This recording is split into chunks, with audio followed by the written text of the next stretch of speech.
Welcome to Dropping In, a podcast of storytelling and interviews with your host, Winter Olympian Mercedes Nickel.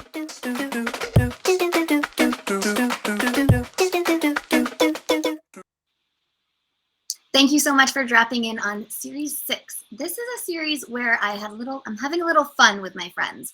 We're talking about traveling and on the road. Obviously, Series 5 was a little bit about mental health. It was a tough season, fall with COVID and mental health issues. I was going through a lot, and it's January now, February, the Olympics are going. I wanted to lighten the mood and have some fun with my guests. So thank you so much for dropping in on episode 52. Let me introduce the guest that we will be dropping in with. I have had the pleasure of being at 3 Winter Olympic Games with our next guest. He has represented Team Canada at all 3 Winter Olympics in bobsled. Now, I have to get into this. He also had a career in the NFL with the Washington Redskins and the Seattle Seahawks, as well as playing for the CFL with Edmonton and the Hamilton Tiger Cats, who he was with for 4 years. Unfortunately / fortunately, in 2009, he suffered a dislocated shoulder, but that led him to bobsledding. The 2010 Vancouver Games were his first Olympics, with a quick transition from football to bobsled. He took home 2 fifth-place finishes in Vancouver, and he wasn't finished with football after those games. He played for the Calgary Stampeders until a torn ACL made him focus on bobsled full-time. Now, pushing a 400-pound sled earned him 2 World Championship silver medals. This son, husband, father, friend, NFL and CFL player, 3-time Olympian, 2-time World champion medalist, sports analyst, has got to have some good stories from the road. Let me introduce Jessie Lumsden. How are you? Mercedes. What a nice intro. Oh, you did it all yourself. Yeah, I know. No, it's nice to see you. So this is our first Olympics not at the games together. I know. And it's kind of weird. Yeah, it's super. Have you been busy? Yeah, it's an understatement. It doesn't even feel like I was watching Slopestyle the other night. Yeah. First off, I was watching the OB feed and I was wildly frustrated. Me too. And then I was like, wait, where's Craig? I know. Where's Rob? What's happening? And then I realized I'm on the wrong channel, you idiot. I was like, oh, okay, thank God. Because I know a lot of people are doing the that. OB feed, but yeah. It wasn't pretty being having both of us announced things before. It's painful for me, at least. And I get it. People they're doing their very best and trying to figure it out. But when you have somebody like Craig doing it, or somebody like Helen doing it with bobsleigh, they do such a good job of telling the story, painting the picture, explaining the nuances that an idiot like me, when it comes to snowboarding, knows nothing about. Craig. So we're talking about Craig McMorris, who is Mark McMorris's brother, amazing sports analyst for CBC as well. And then your wife, now she's just gone to Toronto. She flew this today, to go to get ready for all the bobsleigh sliding events. And today we are recording. It is February 9th for the listeners that are out there.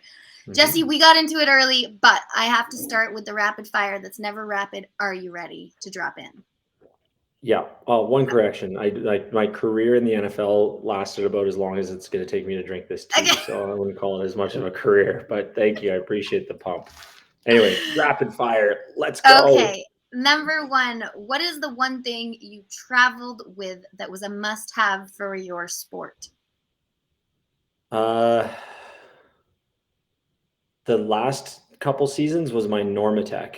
I bought one of those Normatec systems, and that was I traveled with that everywhere I went. And then prior to that, I was trying and pretending to learn how to play the guitar. So I have a travel tailor that I brought with me as well for a few years that more people on the team played with than probably I did, but it was it got good use out of it. So now the Normatec, I had Pooh on an episode, I think episode 30, and we talked about that as well. It's that thing that kind of flushes your legs for you, for the listeners that don't know. Very good. Yeah. Okay.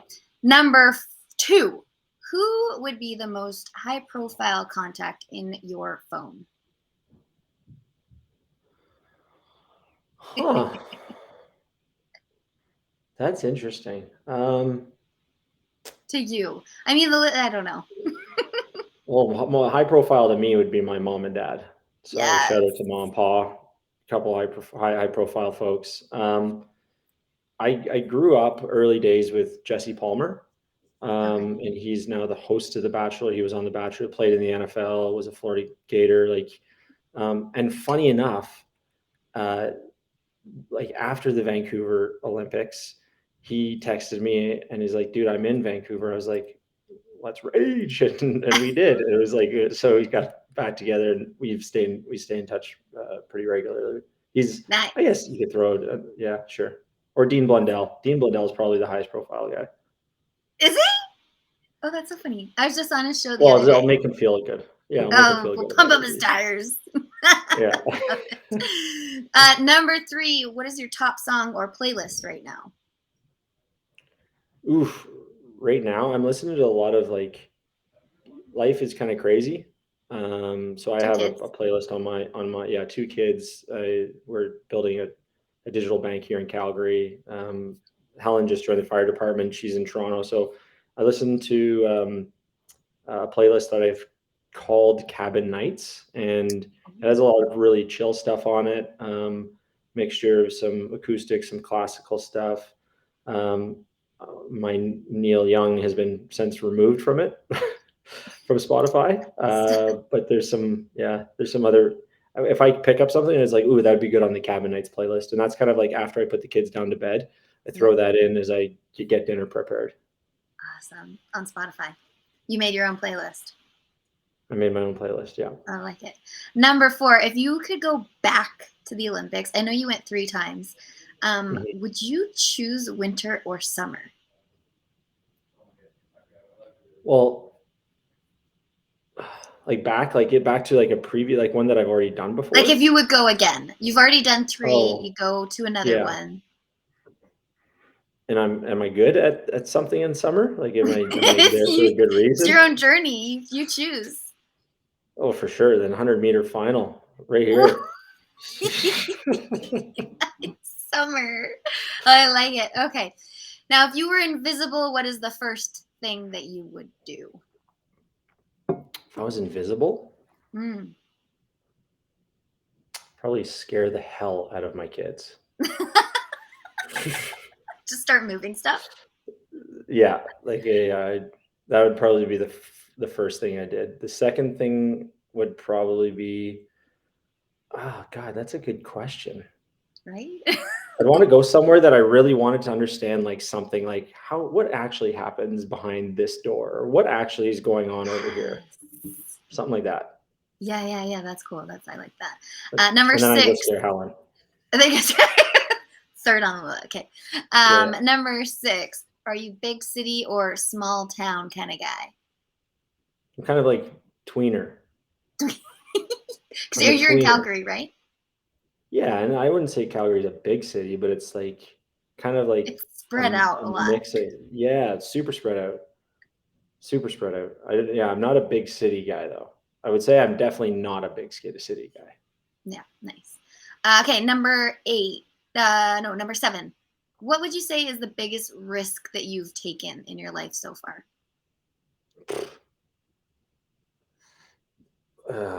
Trying to be a professional football player, and then trying to be a professional tobogganer, and then joining a startup 2 weeks after my second kid was born. Those are probably a couple of them. I mean, you only got one go, right? So you might as well take some risks and jam pack it all in. Well, I mean, you know that, like, as a snowboarder, you're like, the amount of risks that you take on a daily basis trumps most people's entire lives. Going down a bobsled track would be a massive risk for me. Yeah, that's risky. As long as if I was driving, it would be a risk. If Justin was driving or Helen was driving, it wouldn't be a risk. No, because I remember I think it was after Sochi, so that was my 3rd Olympics, and I had my black eye and I was all messed up. And you guys were like, yeah, we'll take you down the track. And then I thought about it later. I'm like, in Whistler, like here, I really wanted to, but I still don't think I could do that because your guys' head kind of goes through the Yeah, I ringer. wouldn't do it now. After you've kind of gone through a couple conkies, I'd say, yeah, that ship has sailed. But Yeah, I'm just gonna no, watch. yeah, just watch it. Okay, number 8. After retirement from the Olympics, has your view of the Olympics changed at all?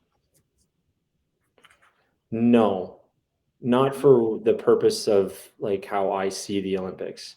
Okay.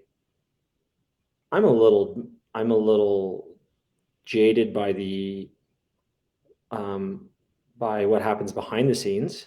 Mhm. But in regards to the in the purest form of what it's about is like competition amongst different countries in a fair and clean environment. That still remains the same, but it's definitely been jaded by, unfortunately, by the powers that be, whether it be IOC or political governments with Russia and Sochi and all that sort of shit. Pardon Yeah. my language. But from the purest form, like the stories that come out of the Olympics and like the competition side is still very much an amazing thing. It's so true. Yeah. I think like for me reflecting on them and being like, whoa, that was a lot of life. And I wouldn't say my views changed on the Olympic, but like having that time to reflect is something else for sure. Totally, yeah. All right, number 9. What is the best way that you would say to travel is? Like, what do you mean by means of Everyone travel? I says that. mean, plane would probably be my choice. Yeah. But it depends where we're going. Like, I love camping. I love being on the water. But I'd say, like, yeah, flying through the air at hundreds of miles an hour, is at thousands of feet in the air, is a pretty cool experience. I think we take for granted. I know a lot, especially with the pandemic going on where we've been grounded for a while, a lot of us. Mhm. So for sure, plane. That's a good answer. Number 10, you were on the road a lot as an athlete in all retrospects. What would you say are the top 3 places that you traveled to? Hmm. For sport or just generally speaking? General. Um, Top 3. Okay, I'm gonna choose a sport one. I'm gonna say Saint Moritz, Switzerland. Yes.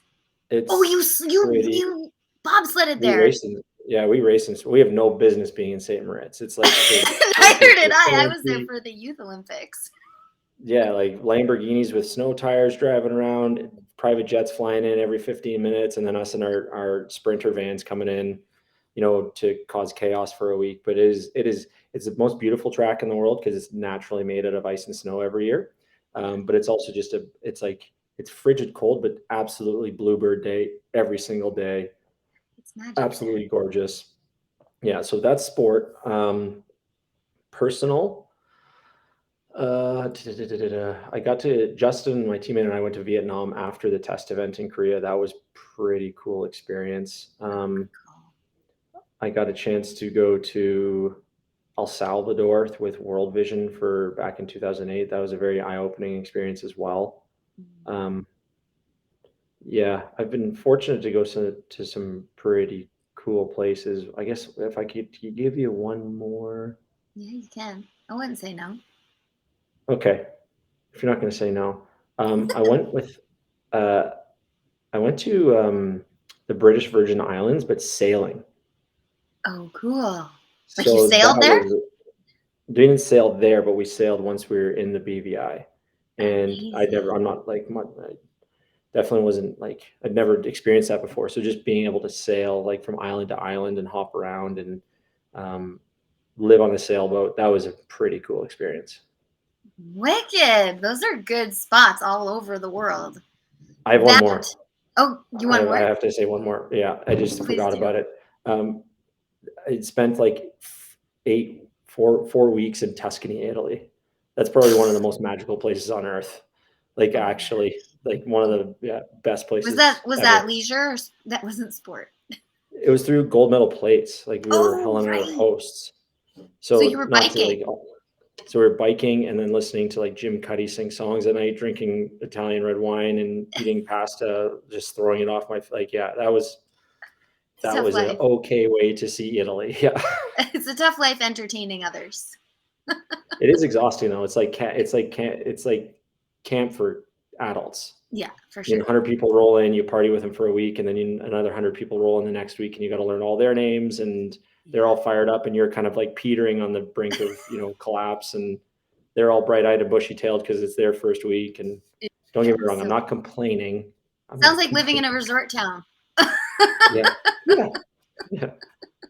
Where we Yeah, have to exactly. say, like, people are like lost driving in Whistler, and you're like, oh yeah, they've never been here before. Okay, just Yeah. be calm and carry on. Yeah. Jessie, thank you. That was the rapid fire. Thank you so much for that insight. I know traveling with a bobsled team is interesting. One of my Mhm. first questions is, when you're on the road, do you guys travel with your weights? Because you guys just like lift Yeah. weights all the time. That's what we do. That's all we do is you just lift weights. Yeah. It's so it's pretty much like, it's kind of like the circus. We fly into Europe, and Yeah. then we have all of our sleds and equipment shipped over, and then we get everything packed into like vans and sprinter vans, Yeah. and we jimmy rig the sprinter vans so we can fit 2 bobsleds in them, and then we distribute weights amongst all the teams, Wait, so that when we go to rewind. How do you fit 2 bobsleds in the vans? so that's the interesting thing. So like if you think about like the back of a sprinter van, it's pretty narrow. So Yeah. what we end up doing is we put like a 4x4 piece of wood over top of the wheel hubs inside. Yeah. And that way we can actually have 2 sleds up and over, and they're sitting nose down. And then we have more space underneath this bags and equipment and tools and all that jazz. Okay. Yeah. So it's like literally the circus. And we drive all of our crap to that location. We unload it all, set up usually in a garage of some kind. We set up all of our weights, so that becomes our gym, or like in the lobby of a hotel sometimes, depending on where we are. And then we train and we race and we pack it all up right after the race, and then we drive to the next track, and it can be like a 4-hour drive or it can be an 18-hour drive. And who drives? Yeah, there's usually like a couple people on the team that will like share driving responsibilities. Like Ben Coquel was a guy who was always like driving, and like I like driving as well. So like a few times I would just take the sprinter van on my own and just go to leave early and go to the next destination just to have like some alone time. Right. Because you're with people all the time. Mm-hmm. But yeah, definitely there's definitely some, and there were some people who just never got behind the wheel either. Okay. That was me for a long time. I was like, I'm still the youngest, and then I became the oldest. I was like, oh, now I have to drive. Oh. On the road, like, how many? You spend most of the year in Europe. Correct me if I'm wrong. With that crew, do you have like good memories from that? Like good travel stories? Oh God, yeah. Like some of the places we go are absolutely brilliant and amazing, like St. Moritz or like Königssee, Germany. But there's also some real, not so great places like Altenburg, Germany, and Winterberg, Germany. And so you make the best of it. You have fun. Like the good thing is that most of the people that I raced with are friends. So Yeah. you have a great time, and Totally. you have responsibility, but you're on the road, and your main primary responsibility is working out and getting ready to race. So it's not really like real life responsibilities. It's true. It's a different world, but it is the athlete world. Can you give us some insight to, like, okay, your daily routine? You work out, eat. I know you guys eat a lot of food too. Hmm. Was there like any games that you guys would all play together? You obviously would have had. Did you have roommates? Did you always have the same roommate? Yeah, it depended like who was sliding with who, but Justin and I roomed together a lot. But I've roomed with just about everybody on the team at one point or the other. But yeah, board games was a big thing on the road. Like So what like board games? Risk was a big one for a couple of years. Um, Nice. what was like the Sochi year? Was The that big Settlers of game was, Catan? I never got into Settlers, but Okay. what was the other one with the trains? I forget. Train. Yeah. I don't know. We only ever traveled with Catan. And then we watched a Yeah, lot of Wristband. TV. Yeah, a lot of TV. Like the last couple of years, I was like doing schooling as well. I was trying to bring at least a few books on the road with me. Had the Smart. guitar that I would share with everybody. Yeah. Tried to get out and do some adventuring too, because like you go to a place like Altenburg and then you realize Prague is only a 45-minute drive away. Yeah, So it's that's like, okay, we got a something. day off. So you went. You did it. Yeah, yeah, go check it out and go see some sights. And um, I remember the Pyeongchang year, we were at our holding camp in Munich. Okay. So we went to a Munich Red Bulls hockey game, which was super cool because there was a bunch of Canadians playing there. So a bunch of us went and had some beers and watched the Red Bull. And it was a super cool experience because it's very similar to like the soccer games, that they had the one section where they had the Red Bull fans that were crazy and they were doing all the songs and stuff like that. And then we found out Bayern Munich was playing later on that week. So we went and saw a Bayern Munich football match, which was probably one of the coolest experiences. I'd never been to a professional soccer game before. And Bayern Munich is one of the all-time great teams. And so seeing like the true football fans and in their sort of element, Yeah. that was super cool. I can't imagine all of you guys there.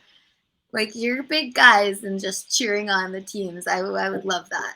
I never really got to, like, because when you're at the Olympics, you guys are pretty much always training and always going throughout the whole games. And then I think, like, the last night is the only night that we would get to hang out and, like, just relax, right? Yeah, just, like, burn the place down.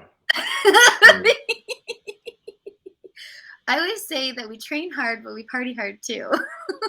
Yeah, but that's the thing. It's like 4-man bobsleigh is on the last. Like you finish the race, you pack your shit, then you go to closing ceremonies.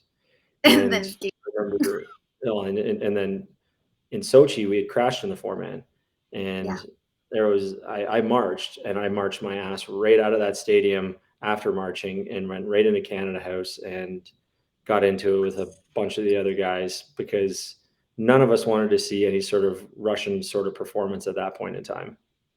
Yeah, that's fair. Yeah. That's fair. No, I mean, we have a lot of good times at the Olympics, but I do miss the like team mentality. It's weird, as we said earlier, kind of I'm watching from home, but I'm still cheering everyone on. And there's so many athletes that are there that are our friends from past games. It's wild. Totally.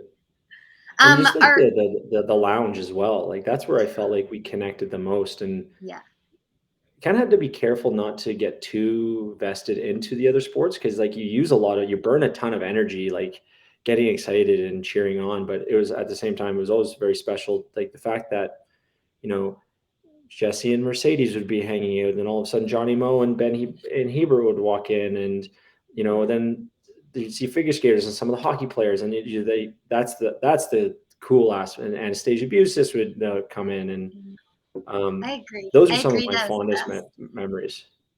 For sure. I know we need to have a family reunion of our Olympics because I feel like we were all so tight, and I appreciate you taking the time on here to give the like little inside scoop of what it's like to be on the road with bobsled. What about with football? When you were going around with like a massive team, was that completely different for you? It was always quick trips, right? I mean, the only time we would ever stay for more than a day was like when I was playing with Hamilton and we'd go to BC. And at that time, the league was very much a fun league to be a part of. It was also very funny because we'd be flying on commercial planes on WestJet. So we'd get onto the flight and then like I don't want to say civilians, but everybody else would get onto the plane, and you just see like, who's the poor SOB that's got to sit between the old linemen? Like, like gigantic, fit, so fit. It's amazing. That's hilarious. And then it was when WestJet you had to swipe a credit card to purchase a movie. I don't know if you remember that. So it's like, rookie, give me your credit card. I'm watching a movie. Thank you. Nice. A little bit different traveling in the CFL than a bobsled, I can assume. Yeah, just very a little different. bit. Well, thank you so much. I do have one question. This is Olympic based because this is going to come out next Thursday, probably close to when the closing ceremonies happen. Did you march in all opening and all closing ceremonies? Yes.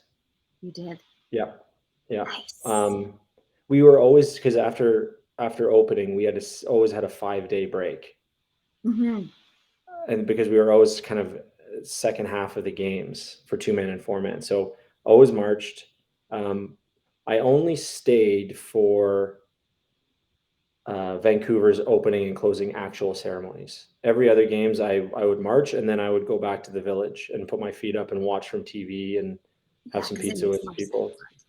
Yeah, I just wanted to. Vancouver was very, very special, as you know. So, Yeah. but it yeah, it was more about protecting performance at that point, and then at closing, it was more about just wanting to go and have some fun with friends. For sure. And I think that shows too every time that the closings happen, because you don't walk in with your country, and it is a different environment for sure. Yeah, Can I I miss ask doing. you also? Sure. Sorry, go ahead. I was just gonna say I miss doing my quadrannual totem pole with Scott Moyer and Sam Edney. Oh, what a crew! What a Yeah. freaking crew! So fun. Though we didn't touch on your wife. Where did you meet? Did you guys travel together? Do men and women travel together on the road for bobsled? Yeah, Helen. I met Helen for the first time in the Vancouver airport. She was wearing a black floppy toque with a black long Lululemon zip up sweater. And we were friends. We became friends pretty quick, and we were friends for a long time before we started dating and stuff like that. But yeah, we met because of bobsleigh for sure. And then we didn't start dating until after she was well past retired.